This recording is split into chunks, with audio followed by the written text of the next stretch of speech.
कि ईरान में जारी हलचल के बीच अमेरिकी राष्ट्रपति ट्रंप ने रूस के राष्ट्रपति पुतिन को फोन कर दिया है और दोनों ही नेताओं में करीब 1 घंटे की बातचीत यहां पर हुई और खुद ट्रंप ने इस बातचीत को बेहद पॉजिटिव बताया और कहा कि पुतिन ने मदद की पेशकश की।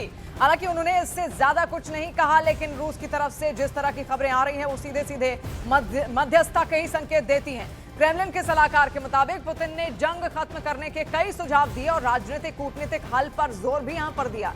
देखिए, जिस तरीके से अब लगातार तेल का संकट बढ़ता जा रहा है, उस वक्त में बातचीत अब बेहद अहम हो चुकी है। और ट्रंप के पूर्व सलाहकार का बहुत बड़ा आरोप भी यहां पर सामने आया, जहां पर ट्रंप ने पर ये झूठ बोलने का आरोप यहां पर लगाया गया और जॉन बोल्टन ने देखिए ये आरोप यहां पर लगाया, जहां वो कहते हैं कि ट्रंप का युद्ध खत्म करने का दावा झूठा है। दुनिया भर में शेयर बाजारों में हेरफेर करना चाहते हैं ट्रंप। ये बहुत बड़ा बयान अपने आप में यहां पर आप देखिए, ट्रंप के लिए यह बयान यहां पर दिया गया जॉन बोल्टन की ओर से और ट्रंप पर कई आरोप उन्होंने लगाए और ट्रंप के पूर्व सलाहकार भी रहे हैं जॉन बोल्टन। तो आप समझिए ये क्या किस ओर संकेत देते हुए यहां पर नजर आ रहे हैं जॉन बोल्टन। उनका ये कहना है कि वो झूठ बोल रहे हैं, उनके युद्ध रोकने के तमाम दावे यहां पर झूठ हैं। इसके अलावा दुनिया भर में शेयर बाजारों में हेर फेर करना चाहते हैं ट्रंप, ये आरोप भी उनकी ओर से यहां पर लगाए गए। और आपने देखा बीते दिनों किस तरीके से लगातार कई देशों की शेयर मार्केट्स गिरी हैं, उनमें असर देखने को मिला है और ये सब कुछ हो रहा है तेल की वजह से। तेल की कीमतें जिस तरीके से अगर अब बढ़ेंगी हॉर्मुज़ स्ट्रेट बंद होने के बाद से, हालांकि अमेरिका का कहना जरूर है कि उसके नौसैनिक वहां पर तैनात हैं, स्ट्रेट ऑफ हॉर्मुज़ से कोई भी जहाज गुजरेगा तो पूरी प्रोटेक्शन ईरान से उसको मिलेगी। लेकिन फिर भी अब कई सारी क्रूड कंपनीज ऐसी हैं जो अब नहीं चाहती कि उनके जहाज स्ट्रेट ऑफ हॉर्मुज़ से गुजरें और इसी वजह से तेल संकट गहरा सकता है और अगर ये गहराया तो ऊर्जा पर भी सीधा असर इससे पड़ता हुआ पूरी दुनिया पर, पूरे विश्व पर दिखेगा।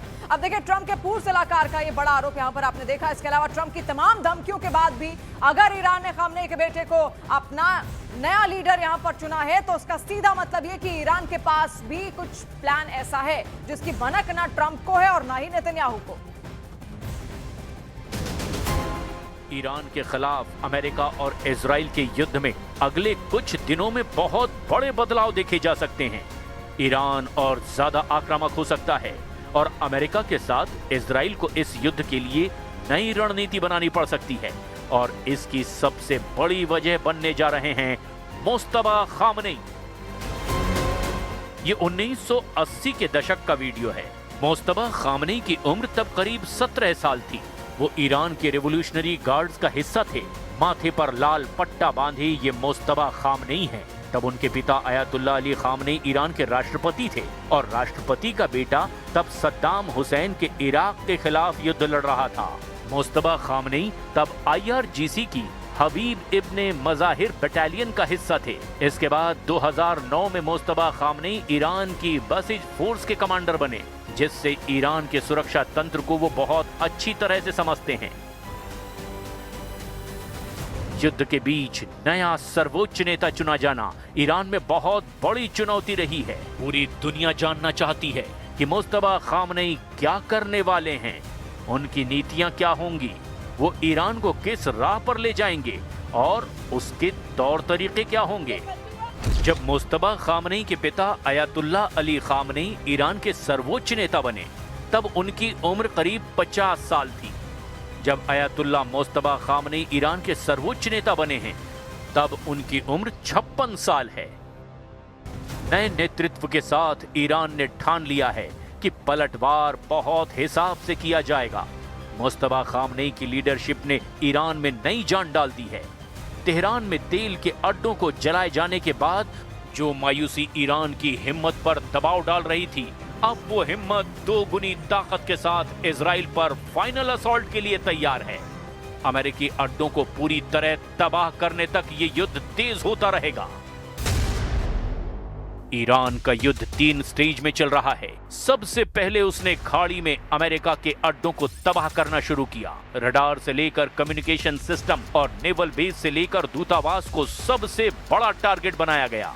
दूसरे स्टेज में ईरान इजराइल पर बड़े हमले करेगा, लेकिन अभी कम ही सही, वहां भी अहम अड्डों पर ईरान का मिसाइल अटैक जारी है। तीसरे स्टेज पर ईरान का इरादा होगा इजराइल का संपूर्ण सर्वनाश। लेकिन इस स्टेज तक युद्ध पहुंचा तो इजराइल ईरान पर लॉन्च कर देगा एटम बम, क्योंकि इजराइल के सामने खुद को बचाने के अलावा फिर कोई रास्ता नहीं बचेगा।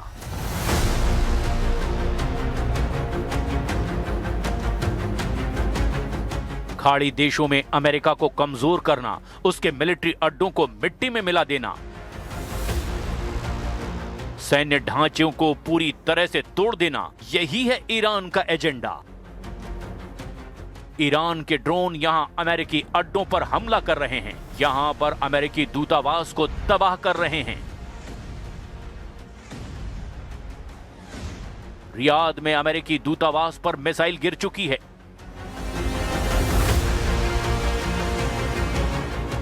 सऊदी अरब में प्रिंस मोहम्मद बिन सलमान को ईरान ने वार्निंग दे दी है। चेतावनी है कि अमेरिका को बाहर निकालो, नहीं तो ईरान एक एक कोने में बारूद भर देगा। ईरान के कामिकाज़े ड्रोन अटैक में सबसे आगे हैं। यूएई यानी संयुक्त अरब अमीरात में अमेरिका के कॉन्सुलेट पर शाहिद ड्रोन से हमला किया गया। दुबई में लगातार हुए हमले।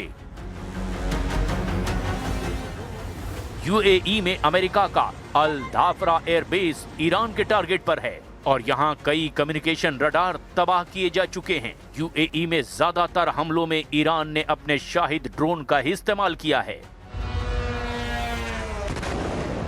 ऐसे ही बहरीन में ईरान ने अमेरिका की 5वीं फ्लीट के अड्डों को जलाकर राख कर दिया है।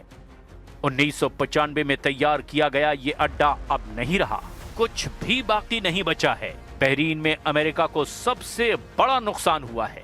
कतर में अमेरिका के अल उदैद एयरबेस को बहुत मार पड़ी है। यहां अमेरिका के एक एक सिस्टम को जड़ से उखाड़ दिया गया है। ईरान के हमलों ने कतर में मौजूद उसकी सेंटकॉम यानी कि मध्य कमान के हेडक्वार्टर के सैकड़ों टुकड़े कर दिए हैं।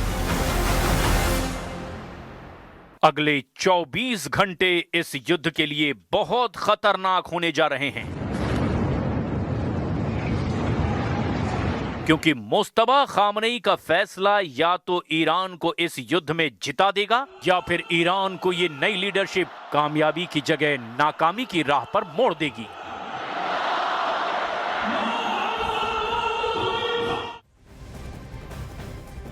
और देखिए एक बड़ी खबर इस पर वॉर ब्रेकिंग के जरिए आपको बता दें, युद्ध के बीच यूएस आर्मी की ईरान को चेतावनी यहां पर सामने आई, जहां पर अमेरिकन आर्मी का कहना है कि ईरानी मिसाइल लॉन्चरों को नष्ट कर देंगे। ईरान अपने मिसाइल लॉन्चर कहीं भी छिपा ले, ईरान को घुटने टेकने ही होंगे, ये अमेरिका का यहां पर कहना है। और ऐसे कई सारे वीडियोस भी इससे पहले अमेरिका और इजरायल की ओर से जारी किए गए थे, जहां पर ईरान की मिसाइलों को नेस्तनाबूद किया गया था, उनको टारगेट किया गया था। और अब ये युद्ध के बीच धमकी है यूएस मिलिट्री की, जहां पर यूएस मिलिट्री का कहना है कि ईरानी मिसाइल लॉन्चरों को आप कहीं पर भी छुपा दो, लेकिन हम उनको नष्ट कर ही रहेंगे। आप मिसाइल लॉन्चर्स कहीं पर भी छुपा लीजिए, ईरान को घुटने तो टेकने ही होंगे, ये यूएस आर्मी का एक कहना है। और देखिए अलग अलग तस्वीरें हमने पूरे युद्ध से जुड़ी हुई आपको यहां पर दिखाई। आज 11वां दिन यहां पर हो चला है और अब भी ईरान इजरायल एक दूसरे के आमने सामने हैं।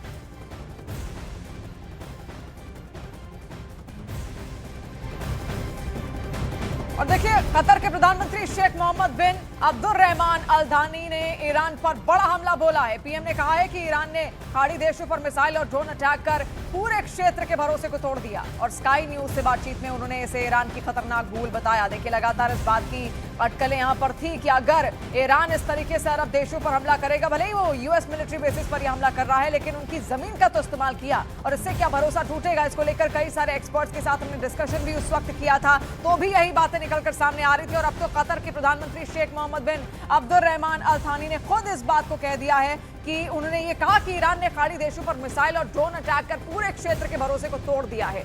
अब स्काई न्यूज से एक बातचीत यहां पर उनकी ओर से की गई और उसमें उन्होंने इस बात का जिक्र किया और उन्होंने इसे ईरान की खतरनाक भूल बताया।